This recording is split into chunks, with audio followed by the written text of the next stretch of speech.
ان کے پیٹ صرف قبر کی مٹی بھر سکتی ہے. وہ لالچ کے ہاتھوں لوٹے جاتے ہیں کہ جب تک لالچی موجود ہے فراڈیا بھوکا نہیں مرے گا. تو یہ باہر تو روتے ہیں اکانومی ہماری یہ بند کمرے کر کے ناچتے ہیں رقص کرتے ہیں. نیکسٹ ہیں جی جویریہ علی ہیں کراچی. وہ کہتے ہیں کہ آج پاکستان میں بھولے اور سادہ لوگ تو بہت کم ہوں گے، مگر چند روز قبل آن لائن ایپ کے ذریعے فراڈیوں کے گروہ نے ہزاروں پاکستانیوں کو کروڑوں روپے کا چونا لگا دیا اور اب منظر سے غائب ہیں. کیا راتوں رات امیر ہونے کے چکر میں لٹنے والوں کے لیے آپ کوئی پیغام دینا چاہیں گے؟ جویریہ بیٹا میں نے پیغام تو کیا دینا ہے، لیکن میں آپ کو ایک بات بتاؤں. ان غلیظ لوگوں کے پیٹ ہم نے بزرگوں سے سنا ہے، میں نہیں بات کر رہا ہوں، ان کے پیٹ صرف قبر کی مٹی بھر سکتی ہے. اچھا انہوں نے تو ایک گروہ نے ہزاروں پاکستانیوں کو کروڑوں روپے کا چونا لگا دیا. کوئی اربوں ڈالر کا چونا ایک سیاسی گروہ نے لگا دیا.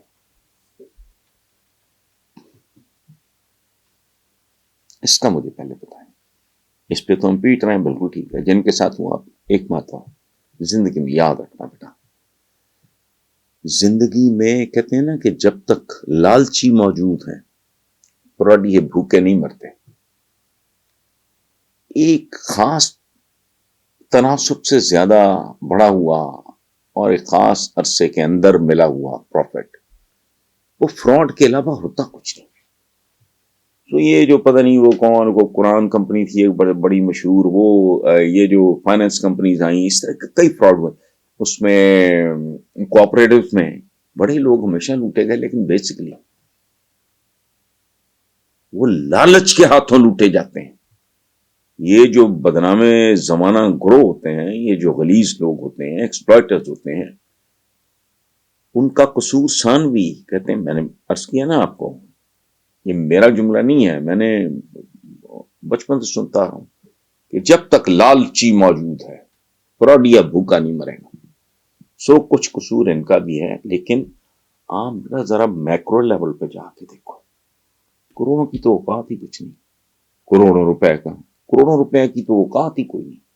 اس ملک کے اربوں خربوں ڈالرز لوٹ کے اس ملک کے چند خاندانوں نے بیرون ملک تقریباً ہر کانٹیننٹ میں خربوں کی جائیدادیں بنائی گئی. میں نے آج ہی سما والے اپنے پروگرام میں کہا ہے کہ یہ جب روپیہ ذلیل ہوتا ہے تو یہ باہر تو روتے ہیں اکانومی ہماری یہ بند کمرے کر کے ناچتے ہیں رقص کرتے ہیں، چونکہ ان کا باہر پیسہ جو ہے اربوں ڈالر وہ تو ضربے کھا جاتے ہیں. سو پلیز اس کو ان لائنز پہ سوچیں. یہ کیا انہوں نے کروڑوں روپے کا چونا، وہ یہاں اربوں خربوں ڈالر کا چونا لگ چکا ہے. اور یہ ملک اگر یہاں آج پہنچا ہے کہ آٹے کے لیے لگی ہوئی قطاروں سے جنازے اٹھ رہے ہیں، اس طرف بھی دھیان دو آپ. دوسری جو بات میں نے پہلے عرض کی کہ وہ جو بزرگوں سے سنتے ہیں کہ جب تک لالچی موجود ہے، ایک خاص حد سے یاد رکھنا. بہت بڑا جو بڑے ہمارے جو لیڈنگ بینکس ہیں، اگر وہ کوئی ڈپازٹ یا فکس ڈپازٹ میں اس سے زیادہ اگر کوئی آپ کو آفر کر رہا ہے یا اس سے کم عرصے میں اس سے زیادہ آفر کر رہا ہے تو کان کھڑے ہونے چاہیے. سو تالی دونوں ہاتھوں سے بج رہی ہے. نیکسٹ جی